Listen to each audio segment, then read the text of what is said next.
Hello friend, मैं आपका दोस्त प्रेमदीप स्वागत करता हूं आपके अपने चैनल इन्वेस्टो श्राइन में।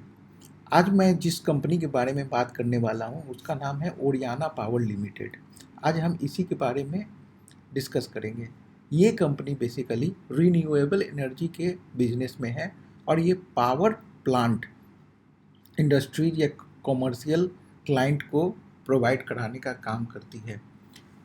ये कंपनी मैंने आज इसलिए चुना है क्योंकि इस कंपनी के ग्रोथ को देखकर आप स्टन्ड रह जाएंगे, क्योंकि ये कंपनी ने हाल ही के दिनों में काफ़ी तेज़ी से ग्रो किया है और कुछ ऐसी बातें हैं जो मैं इस कंपनी के बारे में बताऊंगा जो काफ़ी पॉजिटिव है, जो ये कंपनी अपने ओर आकर्षित करती है उन सब पॉइंट्स को लेकर।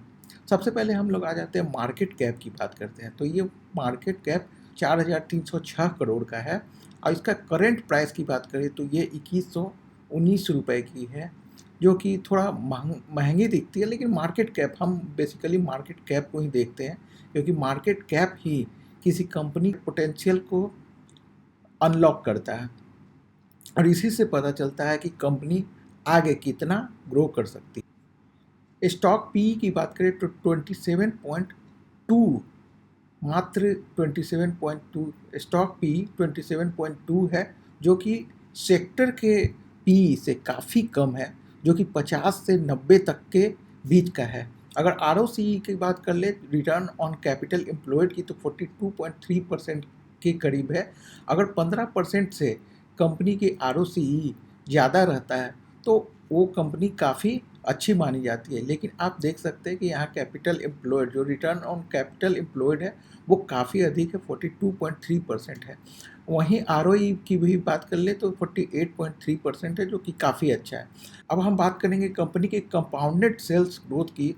तो ये कंपनी 10 साल पुराना नहीं है, 2013 में इस्टेब्लिश हुआ। हालांकि 10 साल पुराना हो गया, लेकिन इसके डेटा ज़्यादा दिन के नहीं है, इसलिए हमारे पास 10 ईयर का कंपाउंडेड सेल्स ग्रोथ नहीं है। अब हम 5 ईयर्स के कंपाउंडेड सेल्स ग्रोथ को देख लेते हैं, जो कि 115% है और 3 ईयर में 100% है। और टीटीएम और हाल के जो ट्रेलिंग 12 मंथ है उसमें इस कंपनी ने 158% का ग्रोथ दिखाया है कंपाउंडेड सेल्स ग्रोथ में।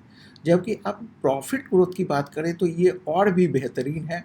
5 ईयर में 189% का प्रॉफिट ग्रोथ इस कंपनी ने दिखाया है, जबकि 3 ईयर में 184% और ट्रेलिंग 12 मंथ में ये 192% हो गया है।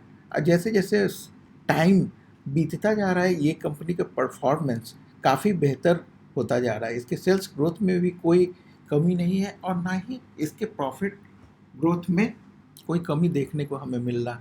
अब आते हैं हम लोग इसके प्रॉफिट एंड लॉस स्टेटमेंट, यानी कि 2020 से 2025 के बीच जो इसने सफ़र तय किया है अपने सेल्स का, अपने प्रॉफिट मार्जिन का, नेट प्रॉफिट का, इसके बारे में देखेंगे।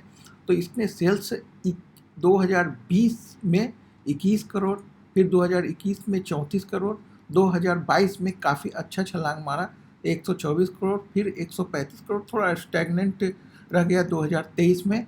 लेकिन उसके बाद मार्च 2024 में, एक साल के बाद, इस कंपनी ने लगभग 3 टाइम्स जंप किया अपने सेल्स में और उसके बाद ये इस कंपनी ने 2.25 टाइम्स इस कंपनी ने अपने सेल्स में ग्रो किया। और इसके प्रॉफिट, ऑपरेटिंग प्रॉफिट की बात कर ले तो 2 करोड़, 3 करोड़, 12 करोड़, 19 करोड़ और 21 करोड़ और 81 करोड़, और उसके बाद 234 करोड़ का इस कंपनी ने ऑपरेटिंग प्रॉफिट में जंप किया है। और यही नहीं, आप ऑपरेटिंग प्रॉफिट मार्जिन की बात कर लें तो 9%, 10%, 10%, 14%, 21%, 24%। आप इस बात को देखें कि ऑपरेटिंग प्रॉफिट मार्जिन है जो इस कंपनी का रेगुलरली बढ़ता जा रहा है।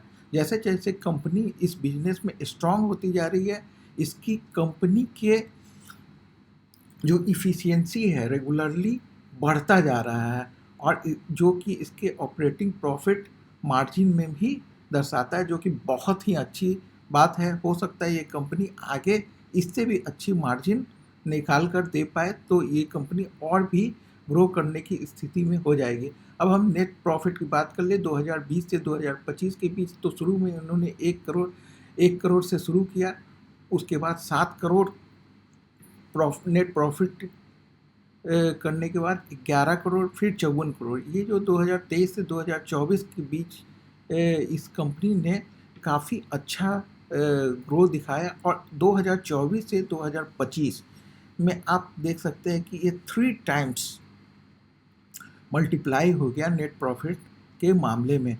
तो ये कंपनी जैसे जैसे समय बीतता जा रहा है, काफ़ी ही इन्वेस्ट होती जा रही है, काफ़ी इनमें जो ऑपरेशनल एक्सलेंस है काफ़ी बेहतर हमें मिल रहा है।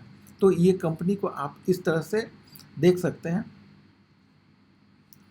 अब हम बैलेंस शीट की बात कर ले तो रिजर्व्स के मामले में 2020 से मार्च 2025 में देखें तो 489 करोड़ है, जबकि लोन बुक या बोरोइंग्स की बात कर लें, चाहे वो सिक्योर्ड या अनसिक्योर्ड बोरोइंग्स है, तो 271 करोड़ का है। हम किसी भी कंपनी को इन्वेस्टिंग के लिए जब भी एनालिसिस करते हैं उसके बोरोइंग्स पे खास नज़र डालते हैं, क्योंकि बोरोइंग्स एक काफ़ी इम्पोर्टेंट रोल प्ले करती है किसी भी कंपनी के ग्रोथ में। चलिए, यहाँ तो हम लोगों ने देख लिया कि जो रिजर्व्स है और बोरोइंग्स है उसके बीच लगभग 0.5 का रेशियो हमें मिल रहा है। बोरोइंग और रिजर्व्स के रेशियो को अगर हम मान ले तो 0.5 के करीब हमें मिल रहा है, जो कि ठीक है, कहीं से बुरा नहीं है, क्योंकि ये छोटी कंपनी है। और मैं एक चीज़ और बता देना चाहता हूँ कि ये कंपनी अभी भी SME में ही लिस्टेड है, जो कि 150 अगर आप एक बार में इस कंपनी को के शेयर को ख़रीदना चाहेंगे तो आपको एक लॉट में 150 शेयर ही खरीदना पड़ेगा, और इसके लिए आपको लगभग 3 लाख से ज़्यादा रुपए खर्च करने पड़ेंगे। तो ये इस कंपनी का अभी तक में डिमेरिट है अगर इन्वेस्टर के हिसाब से देखा जाए तो। अदरवाइज कंपनी तो काफ़ी स्ट्रॉन्ग नज़र आ रही है अभी हमारे हिसाब से। और कैश फ्लो की बात करें तो अगर कैश फ्रॉम ऑपरेटिंग एक्टिविटी की बात करें तो ये 290 करोड़ है, और जो कि काफ़ी अच्छा है। और इसने नेट कैश फ्लो भी 38 करोड़ का दिया है, ये भी पॉजिटिव है। तो ये भी कैश फ्लो के मामले में भी ये कंपनी काफ़ी अच्छी दिख रही है। शेयर होल्डिंग पैटर्न की बात करते हैं तो कंपनी के प्रोमोटर का जो शेयर होल्डिंग पैटर्न है लगभग स्टैग्नेंट ही है। अगर यहाँ पे देखें हम तो 2% 2.5% का इन्होंने मार्केट में ऑफलोड किया है। और अगर FIIs की बात करें तो ये सितंबर 2024 के बाद मार्च 2025 में यहाँ पे एक नॉमिनल स्टेक बढ़ता हुआ नज़र आ रहा है, जो कि अच्छी बात है। पब्लिक के शेयर होल्डिंग की बात की जाए तो ये सितंबर 23 में 31.89% था, जो कि मार्च 2025 में 40.87% है, जो कि ये एक निगेटिव आउटलुक इस कंपनी के लिए हो सकता है, क्योंकि अगर पब्लिक का शेयर होल्डिंग ज़्यादा होगा तो ये एक अच्छी कंपनी के लिए अच्छा नहीं माना जाता है, इसे हम निगेटिव मानते हैं। अब हम देख लेते हैं कि कंपनी बेसिकली करती क्या है। सबसे पहले ये सोलर पावर जनरेशन के क्षेत्र में जो सॉल्यूशंस एंड सर्विसेज प्रोवाइड कराती है उसके बारे में देख लेते हैं। तो ये सॉल्यूशंस प्रोवाइड कराती है जो ग्राउंड माउंटेड सोलर पैनल का जो एक फ्लीट होता है उसको इंस्टॉल करने का ये काम करती है, जो कि ग्राउंड पर भी माउंट कर सकते हैं। फ्लोटिंग सोलर, जैसे आपको लेक हो गया, सी हो गया, जहाँ भी वाटर बॉडीज है जिसके ऊपर एक खाली स्पेस होता है, वहाँ पे ये इस तरह से आपको पिक्चर में भी दिख रहा होगा, ये ग्राउंड माउंटेड सोलर पैनल का इंस्टॉलेशन है। मैं आपको दिखाऊंगा कि किस तरह से लैंड और वाटर बॉडी पे इस तरह के सोलर पैनल्स को भी बिठा सकते हैं और वहाँ से पावर जनरेशन किया जा सकता है। सोलर पार्क्स कई सारे जो पार्क्स होते हैं, जो एम्प्टी लैंड होते हैं, खाली लैंड होते हैं, बैरन लैंड होते हैं, वहाँ पर भी ये कंपनियाँ अपने सोलर प्लांट्स को बिठाती हैं और वहाँ से पावर जनरेशन का काम करती है। रूफटॉप सोलर, जैसे कार के सेट्स हो गया, वहाँ पर भी सोलर प्लेट्स बिछाकर वहाँ से पावर जनरेशन किया जा सकता है, जिसे कारपोर्ट सोलर बोलते हैं। ये हाइब्रिड सोलर, विंड और बैटरी सिस्टम से रिलेटेड जितनी भी सॉल्यूशंस हैं ये प्रोवाइड कराती है। ये बैटरी एनर्जी स्टोरेज सिस्टम्स की बात कर ले तो इसमें भी कंपनी काफ़ी अच्छा कर रही है और इसका 2026 तक का 1 गीगावाट के पावर जनरेशन का इनका अनुमान है और ये अचीव करने के लिए लगातार आगे बढ़ रहे हैं। और ये इनका कैपेसिटी 2030 तक 3.5 गीगावाट तक का है इस एनर्जी स्टोरेज सिस्टम के स्पेस में। तो ये कंपनी अलग से जो फील्ड है, जो इनका कोर बिजनेस नहीं है, और आगे जाके ये भी इनके कोर बिजनेस में शामिल हो सकता है, तो इसके लिए भी कंपनी काफ़ी प्रयासरत है। तो आप देख सकते हैं कि इनका काफ़ी डाइवर्सिफाइड प्रोडक्ट पोर्टफोलियो है। अब हम सर्विसेज की भी बात कर ले तो सर्विसेज में कारपोर्ट सोलर, जैसे मैंने बताया था कि कार पार्किंग के शेड के ऊपर ये सोलर प्लेट प्लांट करते हैं और वहाँ से पावर जनरेशन लेते हैं सोलर एनर्जी के through. Solar energy basically electrical energy में कन्वर्ट होता है सोलर प्लेट के द्वारा, और उस एनर्जी का यूज ये लोग इलेक्ट्रिसिटी के रूप में करते हैं। फ्लोटिंग सोलर हो गया जो हमने बताया। EPC, energy procurement and construction की बात कर ले तो ये अपने क्लाइंट, चाहे इंडस्ट्री हो चाहे कमर्शियल क्लाइंट हो, कोई भी हो, उनके लिए ये ईपीसी भी प्रोवाइड कराती हैं। और बेसिकली इस कंपनी को ईपीसी से ही सबसे ज़्यादा इनकम होता है, क्योंकि काफ़ी बड़ी बड़ी कंपनियां हैं, जो मैं आगे में भी आपको फ़ोटो दिखाऊंगा। फ़ोटो से आपको पता चलेगा कि इस तरह की कंपनियां कैसे काम करती है। अब देखिए, बैटरी एनर्जी स्टोरेज सिस्टम में भी ये सर्विस प्रोवाइड करते, ग्राउंड माउंटेड बताया रेस्को। ये एक काफ़ी आजकल प्रीवैलेंट जो थियोरी है, जो कंपनी का बिजनेस मॉडल है, वो ये रेस्को को बताता है। इस मॉडल में कंपनी क्या करती है कि अपने क्लाइंट्स के पास जाती है, जैसे कोई भी घर हुआ, उनके मालिक के पास जाती है और जाकर बोलती है कि आप अपना जो छत है उस पर हमें सोलर सिस्टम में बिठाने का ऑप्शन दीजिए।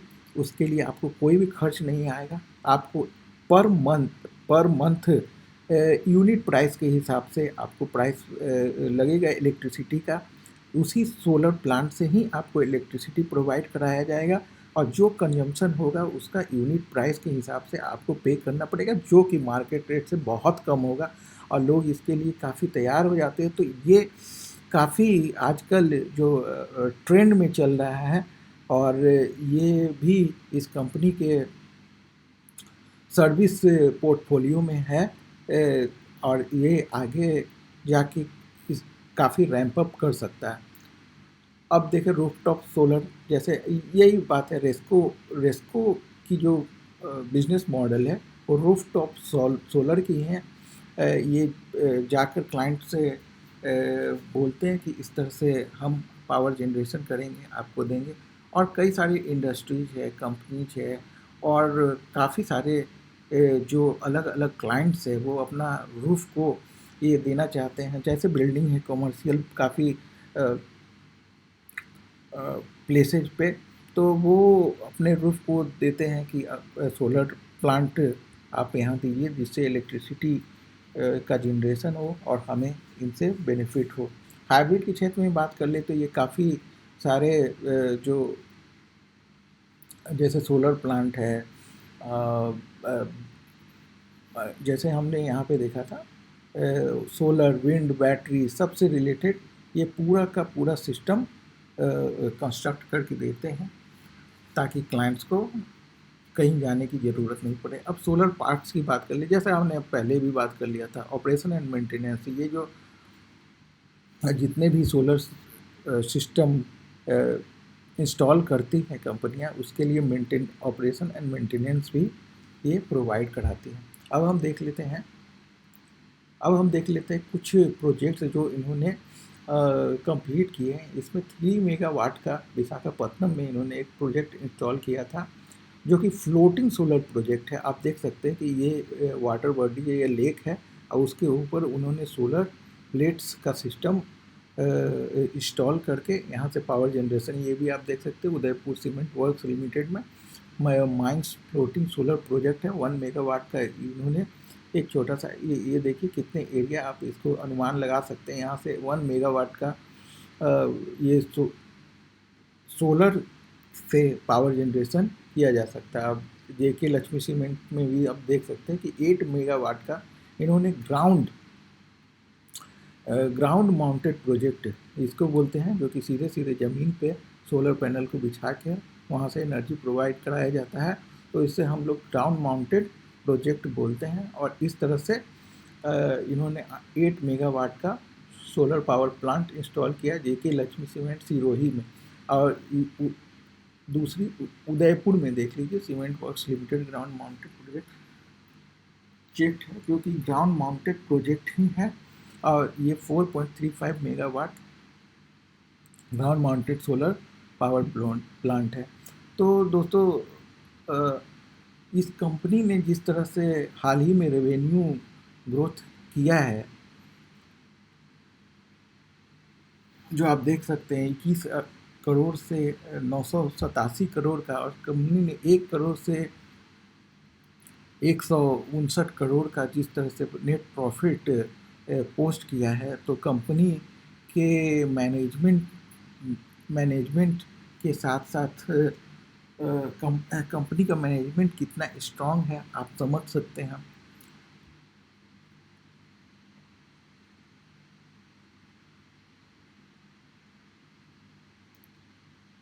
यही नहीं, ओरियाना पावर लिमिटेड की बात करें तो इनका जो फ्यूचर ग्रोथ ट्रिगर पॉइंट है वो ये है कि ये हाइड्रोजन के भी क्षेत्र में hydrogen energy company green hydrogen energy में भी फ्यूचर में आना चाहती है, और ये पहल कर चुकी है। 2028 तक इनका 50,000 मेगाटन पर एनम का कैपेसिटी का ग्रीन हाइड्रोजन एनर्जी का प्रोजेक्ट ये अचीव करना चाहती है। और रेवेन्यू गाइडेंस है वो 2000 से 2500 करोड़ का है। इस कंपनी ने जो 400 मेगावाट के जो सोलर पावर जनरेशन के प्लांट्स है इन्होंने एग्जीक्यूट किए हैं, और ये अभी 550 मेगावाट के सोलर पावर प्लांट एग्जीक्यूट कर 1800 मेगावाट का का पावर प्लांट इनके पाइपलाइन में है, और इनका टारगेट 2026 तक 1 गीगावाट तक का है। तो ये कंपनी का फ्यूचर आउटलुक काफ़ी ही स्ट्रॉन्ग है, और आप इसे इन्वेस्टमेंट के पर्पस से स्टडी कर सकते हैं। तो मिलते हैं नए वीडियो में, तब तक के लिए धन्यवाद।